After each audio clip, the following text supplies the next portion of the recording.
Já aqui no ponto, porque esse negócio tá andando não, hein?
Tirar isso aqui.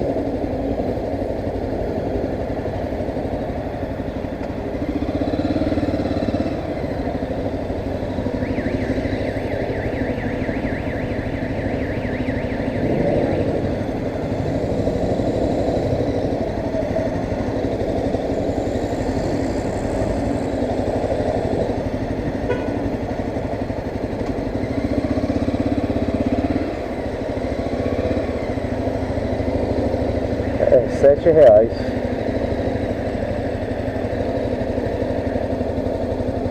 Se é 7, eu vou dar 12, ela me dá 5, né?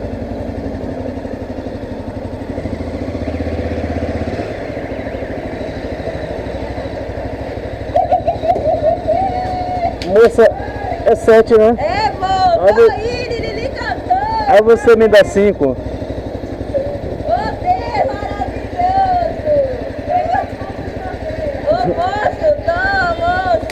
Ganhou na mega. Obrigado.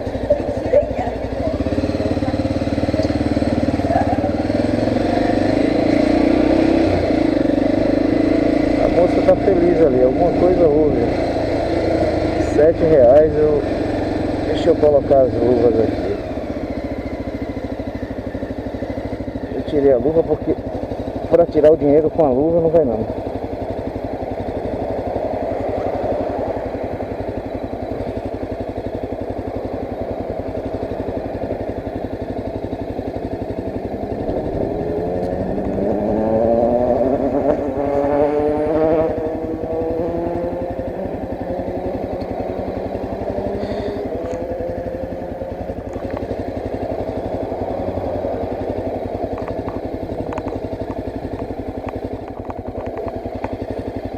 Vamos embora.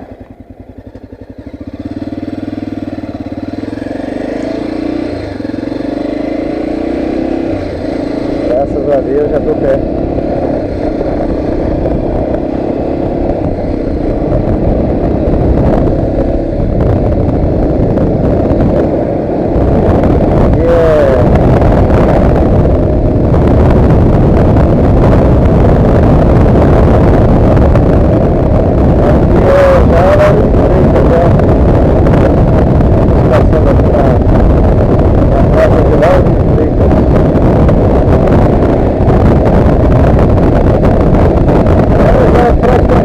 Com Salvador. Vou gravar aqui, vocês vão ver, nem eu mesmo nem sei mais onde é que termina Lauro de Freitas e começa Salvador, já praticamente juntou. É como Osasco e São Paulo, Guarulhos e São Paulo, né? Acho que é tudo junto. Esse cidades foram crescendo e foram se encontrando. Mais ou menos o que aconteceu aqui com Lauro de Freitas.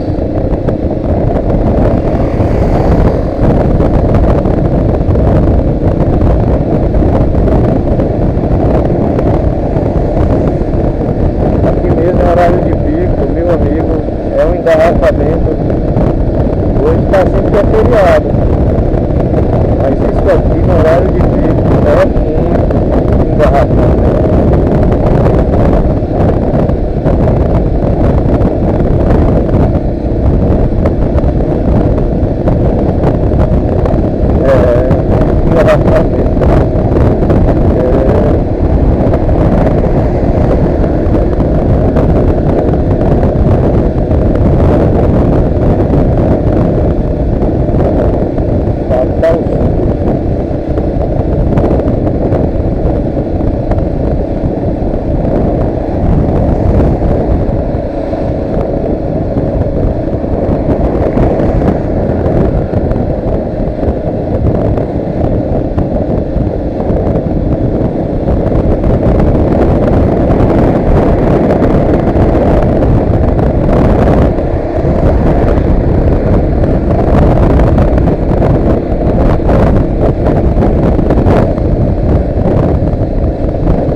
Olha, vai ter uma hora que isso aqui vai ter que abrir mais uma pista, porque olha que hoje é feriado, viu? Se bem que muita gente está indo para Salvador também, né? Tá cheio, tá... Eu acho que é por isso que tá assim. Eu pensei que estava tranquilo, mas ali na frente parece que...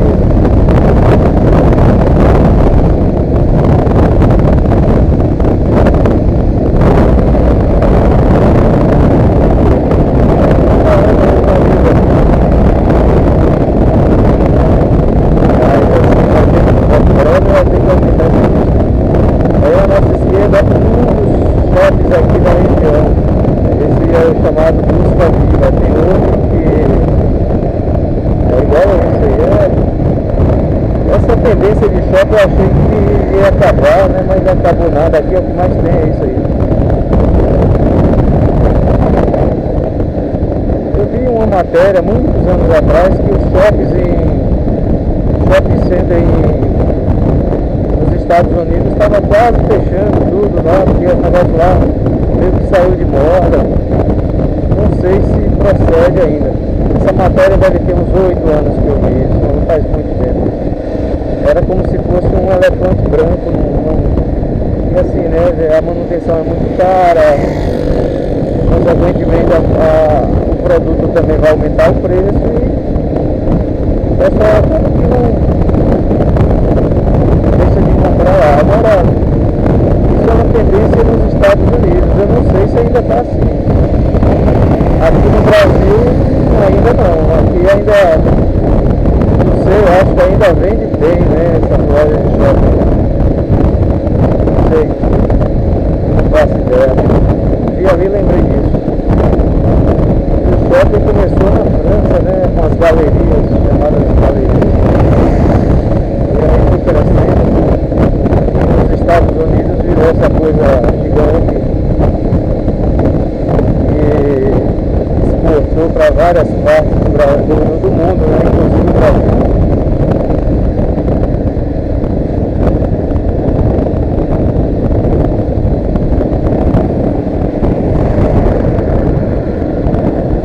Eu tenho que fazer atenção para não entrar na rua errada.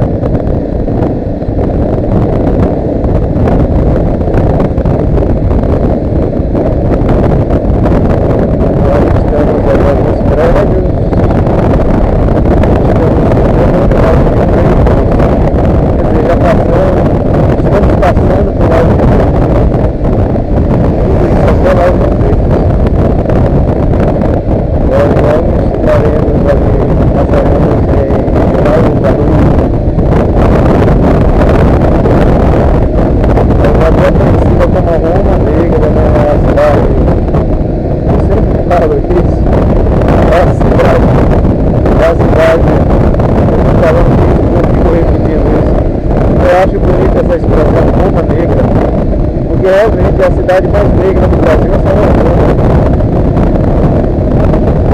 A população de Salvador, a maioria são de afrodescendentes. Então, é a Roma Negra. A cidade de Salvador já teve sua importância no campo financeiro, né? Durante o período colonial, o centro financeiro do Brasil era Salvador. E também teve uma grande importância no cenário cultural, né? Teve e ainda tem, né?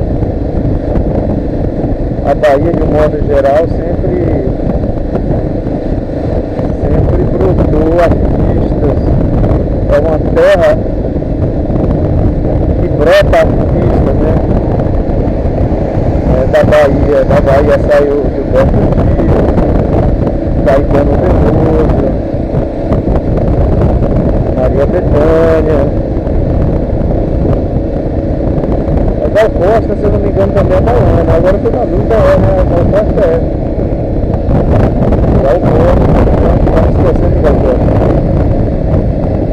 Esses aí da MPB, né? Da música popular brasileira. E aí vem o pessoal do axé, que é um gênero musical que surgiu na Bahia. Que está numa fase assim. O axé meio que desapareceu, né? Aquele axé que existia mesmo nos anos 80 e 90, infelizmente não existe mais, acabou. Tem essa nova forma de musicalidade que eu não sei como é que chama, que é uma mistura assim, alguns chamam de swingueira, é um tipo de música que não é muito a minha não, eu não gosto não. Embora entenda que são uma forma de arte, né? A arte, pode não gostar da arte, pode achar ruim um tipo de arte, mas é uma arte, não deixa de ser uma arte. Existe toda uma discussão sobre isso, né, sobre o que é arte. Faz uma obra ser artística ou não. E o axé dos anos 80 e 90 só existe na memória popular, né, no imaginário coletivo.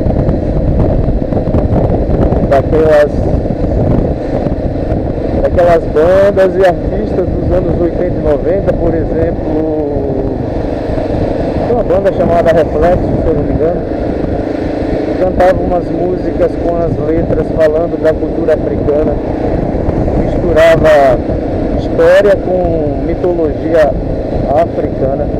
Cara, aquilo dali é arte pura.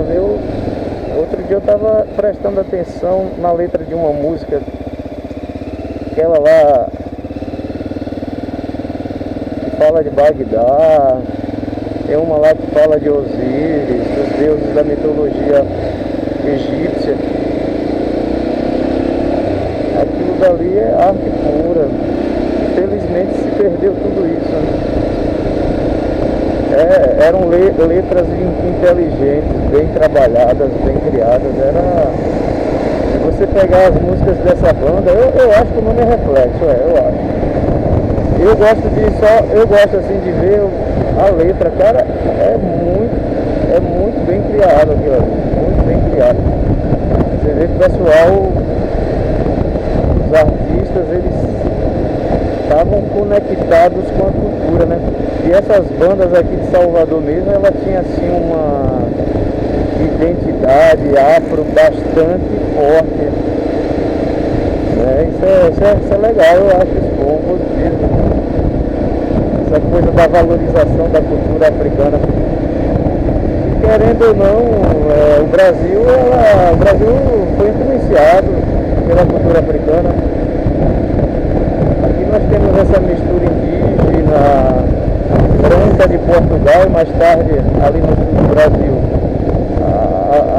Branco lá da cultura branca italiana e alemã, no Rio Grande do Sul, Paraná, aquela região ali, Santa Catarina, São Paulo mesmo, muito forte a cultura italiana. E a dos japoneses também, que migraram ali para a região de São Paulo. Mas a cultura africana, ela é muito mais forte, porque ela chegou também primeiro, né? Ela chegou, claro, primeiro quero dizer, Depois a de Portugal, né? E antes de Portugal já tinha os indígenas aqui. Então a cultura indígena também é muito forte. Mas assim, a africana aqui em Salvador, ela está muito escancarada. É uma influência muito forte. Então Salvador meio que lembra a África, assim, Angola, Moçambique. A cultura africana aqui, ela é latente, né? Ela é bastante forte. Isso se expressa na música, na arte, do modo geral, no falar, na linguagem. Eu não sei se vocês sabem, mas muitas palavras que a gente usa, isso aí todo mundo sabe, né? Só estou aqui lembrando. Muitas palavras que a gente usa no português de Portugal são palavras, o português brasileiro, na verdade. Muitas palavras são de origem africana, né? Quitute, bunda, banana, de moleque, são palavras africanas. E tem mais, alguns linguistas falam de mais de 1.500 palavras. Mais de 1.500 palavras africanas que a gente usa no dia a dia e muitas vezes não se dá conta, assim como palavras indígenas também e outras palavras também de outros idiomas, de outras culturas, né? A gente também absorve muito a cultura americana, né? E curioso que no Brasil, o Brasil não foi colônia da Inglaterra, né? Mas a gente consome muito enlatado americano, né? Desde filmes, aquele filme assim, meio padronizado americano, de tiro, bomba, porrada, né? Tiro, porrada e bomba, morte, aquela coisa assim, meio pastelão. É aquele cinema americano que é feito para grudar, né? Tipo um chiclete. É feito para vender, né? É um produto que é criado com o objetivo de vender. Não é um produto trabalhado, feito para pensar. O cinema nacional, ele já é mais, digamos assim, mais sofisticado, eu acho. O cinema brasileiro é muito mais sofisticado do que o cinema americano. O cinema brasileiro, ele bebe um pouco ali do cinema francês, né? É uma coisa mais assim, feita para levar o telespectador a pensar. Tipo Central do Brasil. Eu, quando assisti Central do Brasil em 1997, eu não tinha percebido como que aquele filme é forte, cara. Eu só fui me dar conta depois, já de adulto. Eu assisti de novo. Eu lembro que a professora de língua portuguesa, Soninha, professora de língua portuguesa lá no colégio Polivalente de Mundo Novo, onde eu estudei, meu primário, né, no ensino fundamental 2. Eu lembro que no ano de 97, o filme Central do Brasil também estava bastante falado, comentado aqui nos jornais. Havia toda existia uma expectativa de ser premiado como melhor filme internacional, mas não houve, né? Eu lembro que na época esse filme concorreu com o filme, aquele filme italiano que fala da perseguição contra os judeus. Me fugiu o nome agora do filme. A Vida é Bela. Pois é, Central do Brasil concorreu com A Vida é Bela. E A Vida é Bela é um filmaço, né? Ganhou. A Vida é Bela. Me fugiu o nome daquele ator italiano que interpreta o personagem Guido, que é um judeu que trabalha de garçom. Ele depois abre uma livraria, né? É um filme bem é um filme bastante, é um filme bonito, filme ao mesmo tempo bastante triste. E Central do Brasil concorreu com aquele filme. Eu lembro que eu assisti A Vida é Bela, eu gostei. E agora o Central do Brasil, eu não peguei a mensagem do filme, né? Eu era falta também de formação cultural na época, era uma criança, tinha 12 anos, sei lá quantos anos eu tinha. 97, deixa eu ver, 7 com 6, 13, eu tinha 13 anos. Eu nasci em 84, Eu não entendi nada do filme, na verdade, né? Era a história de Dora, né? Dora, o personagem interpretado por Fernanda Montenegro. ela trabalhava ela atendia o pessoal do Nordeste, a maioria imigrante nordestino que não sabia ler nem escrever. Aí ela escrevia cartas, né? O pessoal ia lá, pedia para ela escrever carta para a família que morava aqui no Nordeste. É um filme muito forte aquele filme, tá? É porque a gente não percebe, eu não tinha percebido. Porque, por isso que eu disse que são filmes, eu disse que são filmes feitos para a pessoa pensar, né? É um filme que toca, que mexe, que toca em pontos assim, muito caros para a formação do Brasil, né?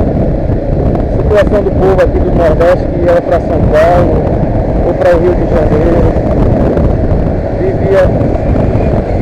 Vivia muitas vezes numa condição assim de pobreza, de exclusão social, de xenofobia, sem falar, né, das dificuldades que todo mundo tinha, muitos não sabiam ler nem escrever. Os nossos pais, avós, né? Então, teve uma sensibilidade muito profunda ali. Tem que entender o Brasil, a história do Brasil, para pegar a mensagem do filme. E aí mostra, né? Aí depois tem aquele menino lá, o Josué, que a mãe é atropelada, né? De uma fatalidade. E aí ele fica sozinho. Aquilo representa a história de milhares de crianças no Brasil. Muitas vezes só o pai e a mãe.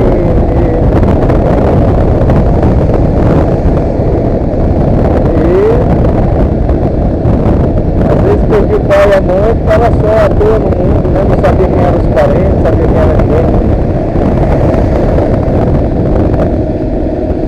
E é um filme bonito. E aí depois ela se comove, no início ela é resistente, ela dá bastante, ela não quer assumir aquele problema para ela. Se eu não me engano, o nome do personagem é Dora, eu ainda lembro o nome do personagem, Dora. Interpretada por Fernanda Montenegro.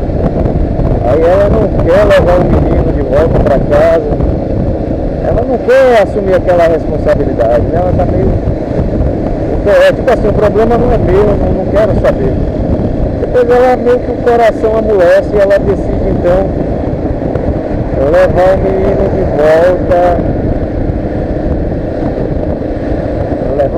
de volta, para casa, cara. E aí pega aquele ônibus, vai, cortando o sertão aqui do Nordeste. Cara, é bem profundo aquele filme.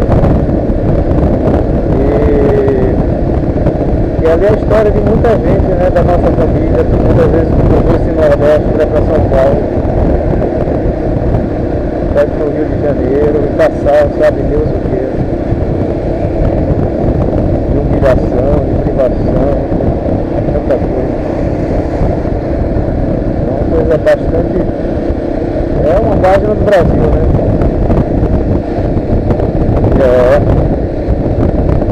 E aí na época eu não tinha entendido o filme. Então o filme brasileiro é um filme mais assim... É um filme mais intelectualizado, mais sofisticado. Não é como o cinema americano não. O cinema americano é meio pastelão. Por isso que vende fácil, né? Porque não é filme feito para pensar, é filme feito para vender. É aquilo que Adorno e Marcuse, Theodor Adorno foi um filósofo alemão lá na década de 30, né, que escreveu sobre a indústria cultural, né? Ele falava que a cultura, a arte, ela deixou de ser arte para ser um produto, porque transformaram a arte num produto. A arte, na verdade, ela tem uma função, né? A função dela é despertar, né? Despertar o pensamento crítico, a reflexão. Então, quando ela perde isso, ela deixa de ser arte, ela vira um produto. Ela vira mais um produto aí na prateleira. Aí eles já apontavam isso na década de 30, né? Eles falavam que as peças teatrais já não tinham mais aquela pegada reflexiva. A música também não tinha. Os caras citam até o jazz, porque o jazz na época estava crescendo e eles usam o jazz, faz uma crítica ao jazz. Olha só, naquela época, imagina se eles vivessem nos dias de hoje aqui no Brasil, vendo essas músicas aí meio nada com nada. Então, a arte é essa, a função da arte, né? Ajudar as pessoas a pensar fora da caixa. A música, o cinema, né? Deveria ser assim, né? Teoricamente deveria ser assim. Então,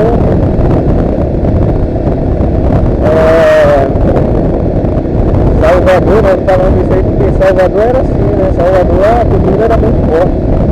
O Olodum é conhecido, não sei hoje, mas era, nos anos 90, o Olodum era conhecido no mundo inteiro. Para vocês terem uma ideia, o Michael Jackson, que era o maior artista pop dos anos 90, ali final dos anos 80 e anos 90. Cara, o cara veio gravar um clipe aqui em Salvador com o Olodum. Para vocês terem uma noção da dimensão do que era o Olodum. O Olodum era conhecido internacionalmente. Hoje não sei mais o que isso ainda tem, acho que tem. Às vezes eles apresentam aí, então aí são convidados para fazer algum tipo de apresentação.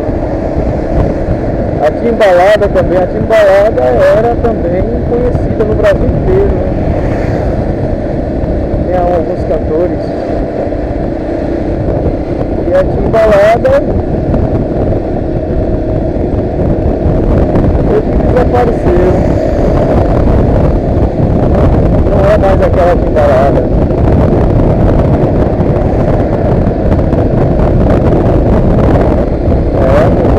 Mudou muita coisa. Os tempos são outros, né?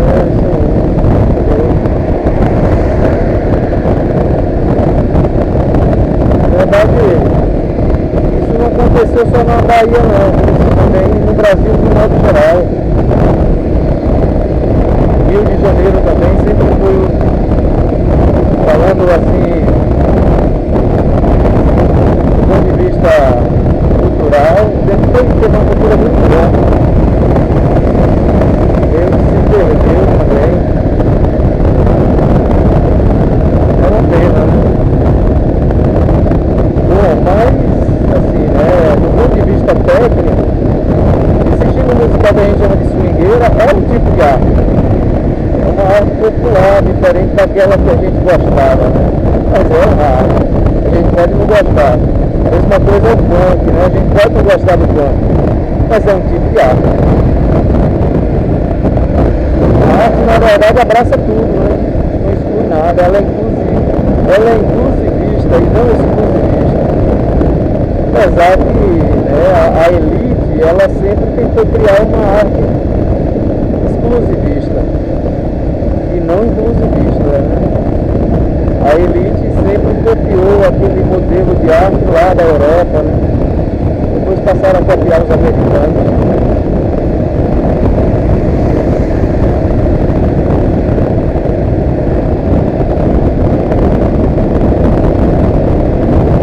Por exemplo, eu ia falar, deixa eu ver, rapaz, eu esqueci agora o que eu ia falar.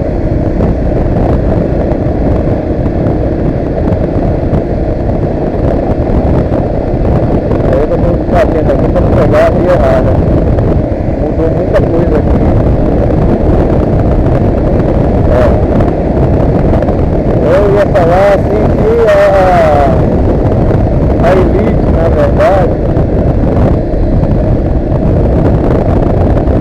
ela sempre copiou, né? Por exemplo, dá um exemplo aqui, por exemplo, balé, música clássica. Meio que tentou criar, né, essa ideia de que arte é só essas coisas. Mas não é igual, do ponto de vista técnico mesmo, você vai estudar sobre arte. A arte é tudo é arte, né? O forró é arte, o axé é arte, a lambada é arte. né, o que a gente chama de arte popular e a arte erudita, né? E é uma divisão que eu acho meio assim, acho que ela mais afasta, seria a ruptura, se afasta mais do que aproxima. É curioso que a música clássica, na época que foi lançada, era uma música popular também. Naquela época ela era popular, ou seja, era pro povão. E a música da elite era música sacra, né? Era aquela coisa mais que ligava a ideia do divino, né? A coisa mais sacrossanta, mais religiosa. E a música do povo não era música, era o que a gente chama de tudo, música clássica, Bach e tudo, essa galera toda. Era isso. Tudo isso para falar que a cultura da baiana é uma cultura bastante. Bom, agora eu estou ouvindo um barulho bem estranho aqui na moto, não sei o que é. Barulho diferente. Eu não sei de onde está vindo esse barulho. Não sei se é do motor, ou é da roda, não sei. Eu vou depois observar aqui de onde vem esse barulho. E chegamos aqui em Salvador, já está quase a noite, já chegamos já. Tudo escurecendo. Aquele calorzão da porra, agora tá tranquilo. E eu me enganei, a avenida paralela aí, eu nunca essa avenida paralela, tá bastante movimentada. Me enganei, achei que ia estar mais tranquila. Movimentada. Muita gente chegando em Salvador aí para passar o feriadão, outras pessoas voltando da praia. Barulhozinho parecendo um grilo, dá um negócio estranho. Vamos ver com mais calma. Agora não dá para perceber por conta do barulho dos carros. Chegamos na cidade cosmopolita, Salvador, Bahia. Tenho que fazer atenção aqui para não pegar a entrada errada.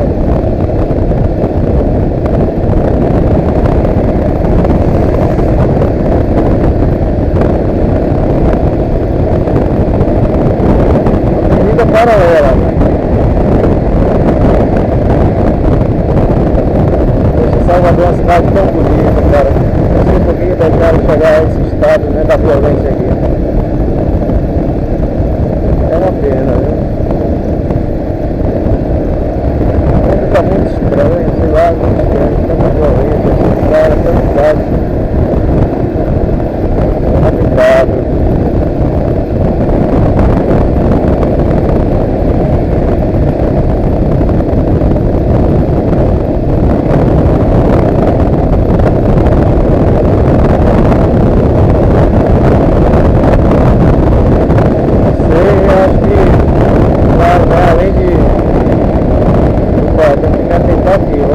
Atentar aqui, logo para essa mão aqui, BR-324, Luiz Eduardo Magalhães, entendi.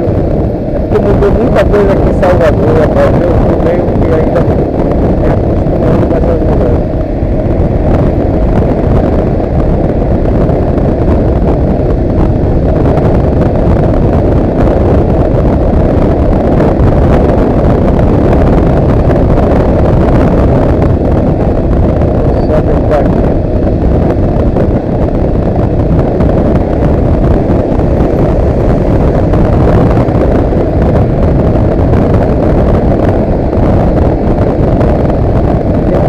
Ali que eu não posso pegar o viaduto. Estou indo para um lugar totalmente diferente.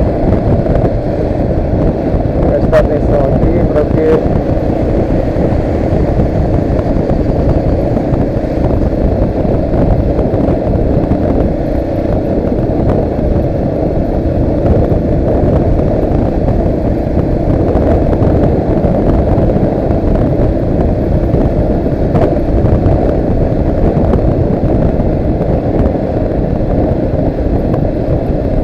ali que eu não posso pegar, ou é ali, e agora já não sei. por aqui, já tô aqui, não adianta sair mais.